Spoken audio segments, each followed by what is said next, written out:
மகா பெரியவா திருவடிகளே சரணம். பெரியவா மராத்தி மாநிலத்தில் பூனா அருகில் உள்ள ஒரு ஊரில் முகாமிட்டு இருந்தார். அங்கே அவருடைய பக்தர்களை பார்க்கறதுக்காக அமர்ந்திருந்தார் ஒரு மடத்தில். அங்கே ஒரு மக்கள் கூட்டம் அவரை பார்க்கறதுக்கு நிறைய பேர் வந்துட்டாங்க. அதில் ஒருத்தர் இந்த மக்கள் யாராவது பிடிக்காதவங்களுக்கெல்லாம் பில்லி சூனியம் வைக்கிற ஆள் ஒருத்தர் அங்கே வந்திருக்கிறாரு. வந்தவர் ஏன்னா இவ்வளோ கூட்டம், இவரை பார்க்கறதுக்கு போய் இவ்வளோ கூட்டம் வரீங்களே அப்படின்னு சொல்லிட்டு அவர் அந்த அவங்களுடைய பக்தருங்க நிற்கிற லைனில் சொல்லின்னு வராரு. அப்போ அவர் என்ன சொல்கிறாரு, நான் கூட நிறைய சித்துவெல்லாம் செய்வேன், பாரு உங்களுடைய அந்த பெரியவாவை நான் ஒரு பொம்மை ஆக்கிறேன் பாரு, நீங்கள் அப்போ தான் புரிஞ்சுப்பீங்க அப்படின்னு சொல்லிட்டு இவர் சொல்லிட்டு என்ன பண்ணுறாரு, அந்த லைன்லேயே போய் நிற்கிறாரு. அப்போது பெரியவா என்ன பண்ணுறாரு, இவரை பார்க்குறாரு. பார்த்துட்டு கவான்னு சொல்லிட்டு கையசைக்கிறார். அப்போ இவர் அங்கே போகிறார்.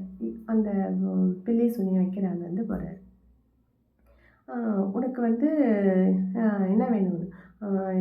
இல்லை பெரியவா, இல்லை நான் உங்களை தரிசிக்க நிறைய ஜனங்க வராங்களே, என்ன ஏதுன்னு பார்க்கறதுக்காக, பெரியவனா எப்படின்னு பார்க்கறதுக்காக வந்தேன்னு ஒரு கிண்டலும் கேலியமாக பேசிட்டு அங்கே நிற்கிறார். அப்போது இவர் என்ன சொல்கிறாரு, சரி அப்படியா, சரிப்பா, நீ அப்படியே அமருன்னு சொல்கிறாரு. அவர் பெரியவா மகா பெரியவா இதுக்கு உக்கார்றாரு.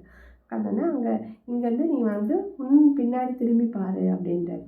திரும்பி பார்த்தா அங்கே ஒரே மகா பெரியவா முகமறி எல்லாரும் தெரியுறாங்க. அவருடைய பக்தர்கள் நின்றுந்தாங்க. எல்லாருமே அந்த மாதிரி சுற்றி முற்றி இந்த பக்கம் பாருன்ற, இந்த பக்கம் பார்த்தாலும் அதே மாதிரி தெரியாது. சரி மேலே நிமிர்ந்து பாரு, மேலே பார்த்தாலும் பெரியவாவுடைய முகம் அப்படியே தெரியுது.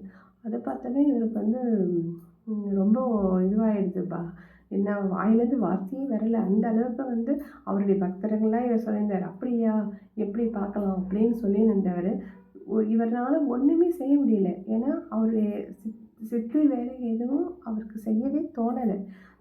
அவருடைய தரிசனம் பார்த்தோன்னா அப்படியே இதெல்லாம் பார்க்க அது தன்னுடைய இதுவே அமைதியாக நடுங்கிட்டார். அப்புறம் என்ன சொல்கிறேன், பெரியவா உங்களை பற்றி எனக்கு தெரியல, ஆனால் ஏதோ நான் சொன்னது தப்பு, என்னை மன்னிச்சிரு பெரியவா, என்னை ஏற்றுக்கோ அப்படின்னு அவருடைய காலில் விழுந்துடுறாரு.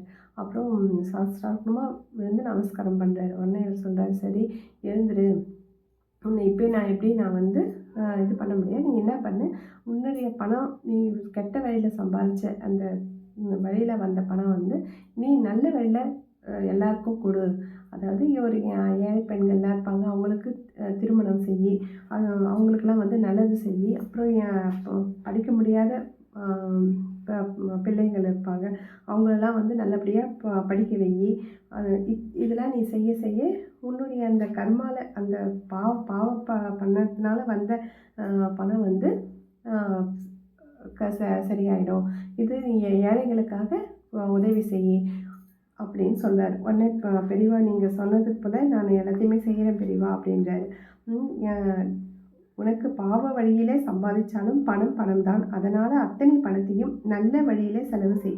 நிறைய கல்யாணம் பண்ணிவை, ஏழை குழந்தைகளை படிக்கவை, அம்பாளை பிரார்த்தனை பண்ணிகிட்டே இரு, எல்லாமே எல்லோருடன் சேமமாக இரு, அதே மாதிரி நீயும் நல்லா இருப்ப அப்படின்னு சொல்லிட்டு மகா பெரியவா அவரை ஆசீர்வாதம் பண்ணி அனுப்பிச்சி வைக்கிறார். உடனே அவரும் மகா பெரியவா கிட்ட திருந்தி ஒரு நல்ல உள்ளமாக அவர் போகிறார். மகா பெரியவா திருவடிகளே சரணம். பெரியவாளை தரிசிக்க காரில் இறங்கினார்கள் ஒரு பணக்கார தம்பதியினர். அவங்க ரொம்ப பெரியவா கிட்ட ஆழ்ந்த பக்தி கொண்டவங்க. நமஸ்காரம் செய்துவிட்டு தள்ளி நின்ற போது விசாரணைகளை ஆரம்பமாயின. நீ எந்த வழியே வந்த, எந்த வழியே திரும்பி போகிற? பதில் சொன்னார்கள் பக்தர், நீ திரும்பி போகிற போது நான் சொல்கிற வழியிலே போ. அந்த மார்க்கத்தில் இருக்கிற கிராமத்தில் சிவன் கோவில் ஒரு வயதான தம்பதி இருக்கா. அவளை பார்த்து பேசி அவள் என்ன கேட்கிறாளோ அதை செஞ்சு கொடு அப்படின்னு பெரியவா சொல்கிறார். அவர்களுக்கு போய் வயதான தம்பதிகள் சந்தித்தாயிற்று. பெரியவா உங்களுக்கு என்ன வேணுமோ அதை செஞ்சு கொடுக்கும்படி உத்தரவு போட்டிருக்கா. வயோதிகர் கண்ணிலிருந்து கண்ணீர் கொட்டியது. எங்களுக்கு இனிமேல் என்ன வேணும்? காசிக்கு போய் கங்கையில் ஸ்நானம் பண்ணணும், விஸ்வநாதரை தரிசிக்கணும், அவ்வளவுதான் என்று அந்த பெரியவங்க சொல்றாங்க. பணக்கார பக்தர்களுக்கு இது ஒன்றும் பெரிய விஷயமாக தோன்றவில்லை.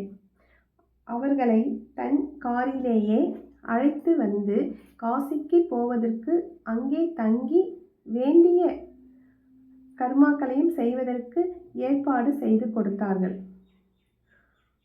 அந்த மகாபெரிவா சொன்ன மாதிரி அவர்களுக்கு இட்டுன்னு போய் காசியில் எல்லாம் அவர் எப்படி தெய்வ தரிசனம் பண்ண, எப்படி எல்லாம் பண்ணணுமோ எல்லாத்தையும் ஏற்பாடு பண்ணாங்க. மகாபெரிவா எது சொன்னாலும் தன்னுடைய பக்தருங்க அதை வந்து உடனே செஞ்சிருவாங்க.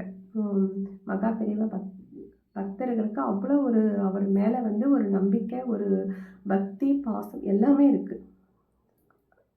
அவங்க அந்த வயதானவங்களும் போயிட்டு காசிக்கு போக முடியாத சூழ்நிலை. ஆனால் பெரியவா அதை புரிஞ்சு யார் அதை செய்வாங்களோ அவங்கள அனுப்பி அதை வந்து நல்லபடியாக செய்ய வச்சுருக்காரு. அவங்களும் அந்த கோவிலுக்கும் போயிட்டாங்க. அவங்க செய்யணும்னு நினச்சதும் செஞ்சிட்டாங்க. மகாபெரிவா திருவடிகளே சரணம்.